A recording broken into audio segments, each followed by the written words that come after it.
ভারতবর্ষের চরিত্র বদলে দাও, শুধুমাত্র ডেমোগ্রাফি জনসংখ্যার পরিবর্তন করে, শুধু পশ্চিমবঙ্গকে প্যাসেজ হিসেবে ব্যবহার করে সারা ভারতবর্ষের বিভিন্ন প্রান্তে অনুপ্রবেশকারীদের ছড়িয়ে দেওয়া হচ্ছে।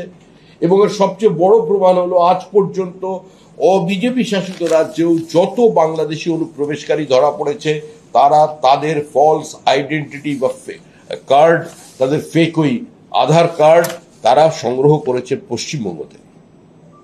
এবং এরা শুধুমাত্র ধর্মীয় কারণে নয়, আজকে আমাদের যারা ভারতীয় মুসলমান আছে, আজকে মুর্শিদাবাদের যে ভারতীয় মুসলমান আছে, উত্তর 24 পরগনায় যারা আছে, ওরা এপার থেকে এসে ওপার থেকে এসে তারা এপারের মুসলমানদেরও রুজি রুটির উপরে হাত বসাচ্ছে, ভাগ বসাচ্ছে। আমরা কতদিন আমাদের রাজ্যটাকে ধর্মশালা বানিয়ে রাখবো? আজকে এটা সামনে আনবার জন্য আমরা এটাকে লঞ্চ করলাম। এবং বিভিন্ন জায়গায় দেখা যাচ্ছে যে চর্চায় বেরিয়ে আসছে যে ভোটার টাকায় মানে রেশন কার্ড পাওয়া যাচ্ছে 10,000 টাকার বিনিময়ে, ভোটার কার্ড 20,000 টাকার বিনিময়ে। এই যে বিভিন্নভাবে তৈরি করছে এরা, প্যান কার্ড বানিয়ে দিচ্ছে 10,000 টাকা দিয়ে। এরা যারা ধরা পড়েছে প্রত্যেকটা জায়গায় তারা পুলিশ ইনফরমেশনে স্বীকার করেছে। আমি আবার বলছি, বিজেপি শাসিত কোনো রাজ্যের আমি পরিসংখ্যান না দিয়েও বলছি, কেরল এবং তামিলনাড়ু এই দুটি রাজ্য, এখানে এত পরিযায়ী শ্রমিক আজকে সেখানে ইল্লিগাল ইমিগ্রেন্ট হিসেবে ধরা পড়েছে, প্রতিনিয়ত রেড চলেছে। এবং যারা ভারতীয় মুসলমান আছে, যারা আমাদের উত্তর 24 পরগনার প্রকৃত বাসিন্দা, তারা চিহ্নিত করে দিচ্ছেন যে আমরা ভারতীয়, এরা বাংলাদেশি, এরা Rohingya.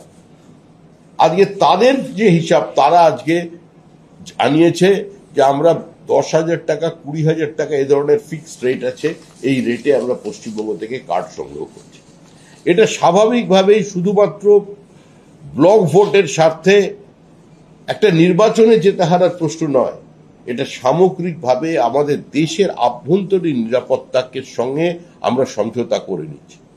Internal security of this country is being compromised by this illegal immigration, and there is a silent demographic invasion on India is going on. Most unfortunate thing is that a party like Trinamool Congress, their leader Srimati Mamata Banerjee, he threw papers on the desk of our honorable speaker in the parliament, and see, by that time she said that the entire voter list has been filled by Bangladeshi infiltrators, and which has been orchestrated by CPIM. We have seen her helplessness, her tears at that point of time, and what she says right now. I think it's a chilling message to the nation. Under any circumstances, Indian internal security cannot be and will not be compromised.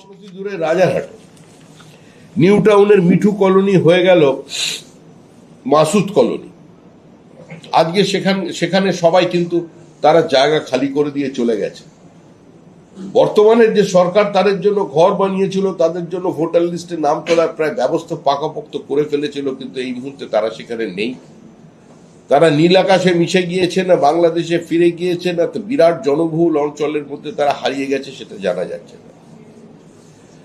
বারুইপুরের হারদা গ্রাম, যেখানে প্রকাশ্যে রোহিঙ্গাদের জন্য দানপাত্র রেখে তৃণমূলের সম্পদ শাহজাহান শেখ আজকে সেখানে কাজ চালিয়ে যাচ্ছিল, সেই হারদা গ্রামও রাতারাতি খালি হয়ে গেছে। কলকাতার গুলশান কলোনি কি করে তৈরি হলো? কারা সেখানে বসলো? কারা অধিবাসী? কারা বিদ্যুৎ সংযোগ দিল? কারা জলের ব্যবস্থা করলো? এটাও ভাববার সময় আছে। ন্যাশনাল বোটানিক্যাল গার্ডেন, আমাদের হাওড়ার শিবপুরে এখন জগদীশচন্দ্র বোস বোটানিক্যাল গার্ডেন হয়েছে, তার পিছনের দিকের ভিতরে মসজিদ তৈরি হয়ে গেল। ওয়াটার কানেকশন কে দিল? এতবার হাওড়া কর্পোরেশনকে জানানো সত্ত্বেও, চিফ সেক্রেটারিকে চিঠি লেখা সত্ত্বেও আজ পর্যন্ত ব্যবস্থা হলো না। এই অনুপ্রবেশকারীরা রন্ধ্রে রন্ধ্রে ঢুকে ভারত বিরোধী কার্যকলাপ চালিয়ে যাচ্ছে। আমাদের ভিডিও ভালো লাগলে লাইক এবং শেয়ার করুন। কমেন্ট সেকশনে গিয়ে জানান আপনাদের মতামত। আরও ভিডিও পেতে আমাদের চ্যানেল সাবস্ক্রাইব করুন এবং প্রতি মুহূর্তে খবরের আপডেট পেতে প্রেস করুন বেল আইকন।